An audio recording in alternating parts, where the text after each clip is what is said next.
তাআলা আনহু বলছেন, ওই ব্যক্তির যদি কবর নামক জায়গাতে যদি নাজাত পেল না, যতগুলো স্টেশন আছে সমস্ত স্টেশনে নাজাতের ব্যবস্থা তার জন্য হবে না, হতে পারে না, হবে না, হবে না। কারণ কবরে যে ছাড় পেয়ে গেল, কবরে যে রুখসাত পেয়ে গেল, সেই তো কামিয়াবি, সেই তো মুমিন। উলাইকা হুমুল মুমিনুন উলাইকা হুমুল মুফলিহুন, এরাই হচ্ছে মুমিন, এরাই হচ্ছে কামিয়াবি। আমার মূল আলোচনার দিকে যায়, যে আলোচনা আমি বলতে চেয়েছিলাম। তো ওই বদকারের রূহটা তাকে কবরে ফিরে দেওয়া হয় এবং মুনকার নাকির এসে যখন প্রশ্ন করে, প্রশ্ন করার পর জবাব দিতে পারে না, উত্তর দিতে পারবে না, তখন আল্লাহ তাবারক ওয়া তাআলা বলবেন, কাযাবা আবদি কাযাবা আবদি, এটা হলো বদকারী, এটা হলো বদকারী, এটা হলো ঝুট, এটা হলো মিথ্যাবাদী, এটা হলো মিথ্যাবাদী। এবং ফেরেশতাদেরকে বলবে তাদের পোশাকটা কি করে দাও, জাহান্নামের পোশাক পরিধান করে দাও এবং বিছানাটা জাহান্নামের বিছানা বিছিয়ে দাও এবং জাহান্নামের দরজার সঙ্গে কবরের দরজা মিলিয়ে দাও। বন্ধু আমার ভাইরা, এক বর্ণনাতে এসেছে একজন বিস্মৃত চেহারা, কালো কুচুতে চেহারা একজন লোক এসে বলবে, লোক এসে তাকে বলবে, ওই রুহটা, ওই বদকার রুহটা তাকে জিজ্ঞাসা করবে, ওরে ভাই তোমার পরিচয় কি? আমি তো একাই কবরেতে আছি, তুমি কে? এমনি তো উপরে শাস্তি হচ্ছে। ওই লোকটি, বস্রিত লোকটি, ওই বিস্মৃত চেহারার লোকটি, ওই কালো কুচিত লোকটি তাকে বলবে, আমি তোমার আমল, বদকার আমল, যে আমল দুনিয়ার ভিতরে তুমি করেছো, আমি তোমার টেনশন নাই, তোমাকে জাহান্নামে যতক্ষণ পর্যন্ত না নিয়ে যাইব ততক্ষণ পর্যন্ত আমি তোমার সঙ্গী ছাড়বো না, ছাড়বো না, ছাড়বো না। ভাইজান আমার, এই তো কবর। কবরের পাশ দিয়ে যখন ওসমান রাদিয়াল্লাহু তাআলা আনহু যখন কবরের পাশ দিয়ে যেতেন, তিনি হলেন খলিফাতুল মুসলিমিন, পৃথিবীর জমিনে তৃতীয় খলিফা, খলিফাতুল মুসলিমিন হযরতে ওসমান গনি রাদিয়াল্লাহু তাআলা আনহু। তিনি কবরের পাশ দিয়ে যতবার হেঁটে যেতেন ততবার এত কাঁদা কাঁদতেন। সাহাবায়ে কেরামরা প্রশ্ন করলেন, ওরে ওসমান, তোমার সামনে জাহান্নামের কথা বর্ণনা করা হয়, আর আরো অন্যান্য কিছু বর্ণনা করা হয়, তুমি এত কাঁদো না, কবরের পাশ দিয়ে যখন তুমি চলে যাও এত কাঁদো কেন? ওসমান গনি রাদিয়াল্লাহু তাআলা আনহু বললেন, ইন্নাল কবরা আউয়ালু মানাজিলিল আখিরা, কবরটা হলো প্রথম ধাপি, কবরটা হলো প্রথম স্টেশন। এই স্টেশন যে পার হয়ে যাবে, ফাইন্নাজা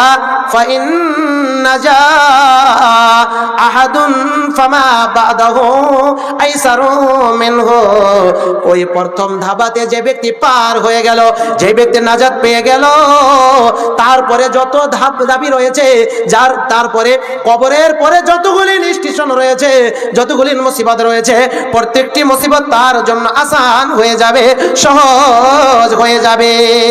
ওয়া ইল্লাম ইয়ানজু,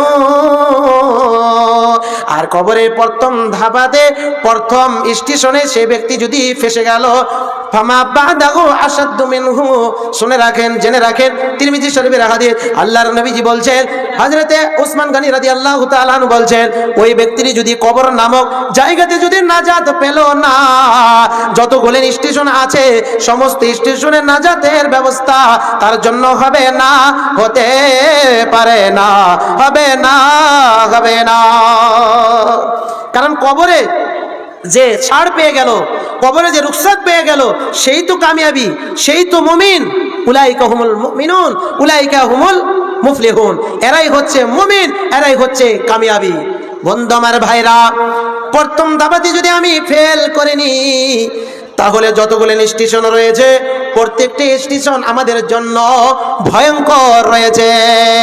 তার মধ্যে এক নাম্বার রয়েছে ফুলসিরাত, তার মধ্যে রয়েছে মিজানের পাল্লা, তার মধ্যে রয়েছে ডান হাতে দিবে না বাম হাতে দিবে সার্টিফিকেট আমাদের নমায় আমল, তার মধ্যে রয়েছে আল্লাহর সামনে দাঁড়াতে হবে, তার মধ্যে রয়েছে আমরা জান্নাতি না জাহান্নামে, আমরা জান্নাতে যাব কিনা জাহান্নামে যাব, এই টেনশনে আমরা টেনশনে পড়ে থাকব। বন্ধুরে, এই দুনিয়াতে আমরা এসেছি ভালো আমল করে যেতে হবে, নতচ আমাদের বাঁচার কোনো পথ থাকবে না, থাকবে না, থাকবে না। আচ্ছা, মরণ থেকে কি কেউ বাঁচতে পেরেছে? একটু ছোট্ট করে হাদিস শোনাই। আল্লাহর নবী হযরত মুসা কালিমুল্লাহ আলাইহিস সালাম, তেনার যখন মৃত্যুর সময় হলো, মালাকুল মউতকে পাঠালেন, মৃত্যুর ফেরেশতাকে, যাও আমার মুসা কালিমুল্লাহ, আমার নবীর জানকে, রূহকে কবজ করে নিয়ে আসো। উরসিলা মালাকুল মউত ইলা মুসা আলাইহিস সালাম। فلما جاء سكه فرجع إلى ربه فقال أرسلتني إلى عبد لا يريد الموت আল্লাহর নবীজি হযরত মুসা কালিমুল্লাহর কাছে মালাকুল মউতকে পাঠানো হলো। মালাকুল মউত যখন এসে বললেন, আমি তো মৃত্যুর ফেরেশতা, ও নবী হে, আল্লাহর পক্ষ থেকে অর্ডার হয়েছে আপনার রূহ কবজ করার জন্য আমি এসেছি, আপনার রূহ কবজ করার জন্য এসেছি। এই কথা বলার সঙ্গে সঙ্গে মুসা কালিমুল্লাহ ক্রোধের লোক ছিলেন, রাগান্বিত লোক ছিলেন, অনেক গুসা ছিল, তার অনেক রাগ ছিল। এই কথা শোনার সঙ্গে সঙ্গে তিনি ভাবতে পারেননি তাকে এক চড় মেরে দিয়েছে, তার একটি চক্ষু তার কানা করে দিয়েছেন, অন্ধ করে দিয়েছেন, গলিয়ে দিয়েছেন। ফেরেশতা চলে গেল আল্লাহর কাছে। আল্লাহ, একজন ভাই 500 দান করেছে, আল্লাহ তুমি এই দানকে তুমি কবুল করে নাও, আমিন আমিন আল্লাহুম্মা আমিন। যাও ভাই। তো মালাকুল মউতকে ফের আল্লাহ তাবারক ওয়া তাআলার কাছে ফরিয়াদ নিয়ে গিয়েছে, শিকায়ত নিয়ে, যে আল্লাহ, তোমার নবী মরতে চায় না, দেখেন আমাকে কি করে দিয়েছে। তো আল্লাহ তাবারক তাআলা তার চক্ষুকে ভালো করে দিল এবং বললেন, যাও মুসা কালিমুল্লাহকে নিয়ে যাও।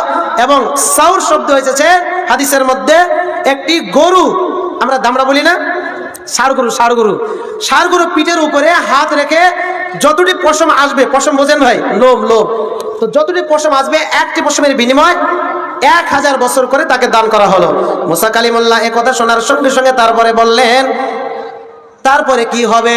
তখন আল্লাহ তাবারক ওয়া তাআলা বললেন, ক্বালা আল মাউত, মুসা রে তুমি ভেবো না, ওই যে আমি তোমাকে সময় বেরিয়ে দিলাম, এই সময় যখন শেষ হয়ে যাবে, মুসা শুনে রাখো, তখন তোমার কাছে এই আমার মালাকুল মউত সাক্ষাৎ করবে, তোমার মরণ নামর পাখি, তোমার কাছে মৃত্যু হবে, তুমি মৃত্যুর মজাটা তোমার চাকতে হবে।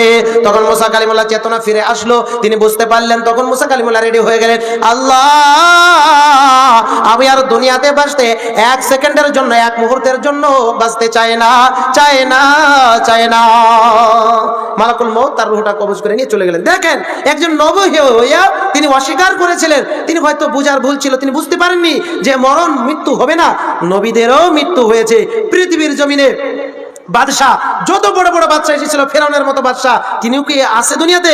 নাই, তিনিও বিদায় নিয়েছেন। ভাই, আমাদেরকে দুনিয়া ছেড়ে চলে যেতে হবে, আমাদেরকে পৃথিবী ছেড়ে চলে যেতে হবে। এই যে দেখতে পাচ্ছেন দালান গালান, ঘর বাড়ি, ইত্যালিকা ইত্যাদি জমিন জায়গা, সমস্ত কিছু ছেড়ে আমাদেরকে চিরদিনের জন্য আমাদেরকে মৃত্যুবরণ করতে হবে। আমাদের মামা গিয়েছে, আমাদের বাবা গিয়েছে, আমাদের আত্মীয়স্বজন গিয়েছে, কখনো বা আমার হুকুম হয়ে যায়, কখনো বা আমার এলান হয় মসজিদের মাইকে, মুয়াজ্জিন সাহেব এলান করবে, অমুক এলাকার নিবাসী আজকে মারা গিয়েছে, অমুক টাইমে তার কি হবে, জানাজা হবে। বন্ধু আমার ভাইরা, এই যে আমাদের মাল সম্পদ, ধন সম্পদ, জমিন জায়দাদ, এই সমস্ত কিছু আমরা কিন্তু ত্যাগ করে দুনিয়ার ভিতরে আমরা রেখে কিন্তু আমাদেরকে চলে যেতে হবে। ভাই, চলে যেতে হবে না?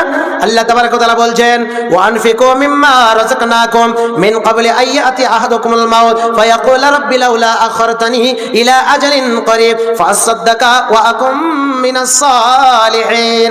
উঠে যাবেন না দাদা, উঠে যাবেন না, হাত জোর করে বলছে উঠে যাবেন না। আলোচনা শেষের দিকে নিয়ে আসছি, বাস আলোচনা শেষের দিকে নিয়ে আসছি। তো আয়াতখানি এটা তরজমা করে নেই ভাই, তরজমা শুনেন। আল্লাহ তাবারক ওয়া তাআলা বলছেন যে তোমাদের মাঝে যখন আমার মালাকুল মউতকে যখন পাঠিয়ে দিব, আমি যে তোমাদেরকে রিজিক দিয়ে রেখেছি, আমার ভালো রিজিক থেকে, উত্তম রিজিক থেকে তোমরা কি করো, আমার রাস্তায় খরচ করো।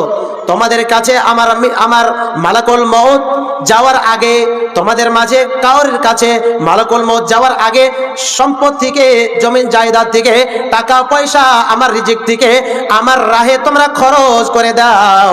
কারণ এমন একটি সময় আসবে, মালাকুল মউত যখন চলে আসবে, তখন তুমি আমার কাছে চিল্লে কেঁদে কেঁদে বলবে, আল্লাহ তুমি আমাকে স্বল্প সময়, আমাকে সময় দিয়ে দাও, অল্প সময় দিয়ে দাও, ফাসাদদাকা ওয়া কুম মিনাস সালিহিন, আমি যাতে করে তোমার নেক বান্দার মধ্যে অন্তর্ভুক্ত হয়ে যেতে পারি, যাতে করে সাদকা খয়রাত করতে পারে। আল্লাহ তাবারক ওয়া তাআলা সূরাতুল মুনাফিকুনের মধ্যে স্পষ্টকরণ ভাবে ঘোষণা করে দিয়েছেন, ওয়ালা ইউআখিরুল্লাহু নাফসান ইযা জাআ আজালুহা ওয়াল্লাহু খাবীরুম বিমা তা'মালুন।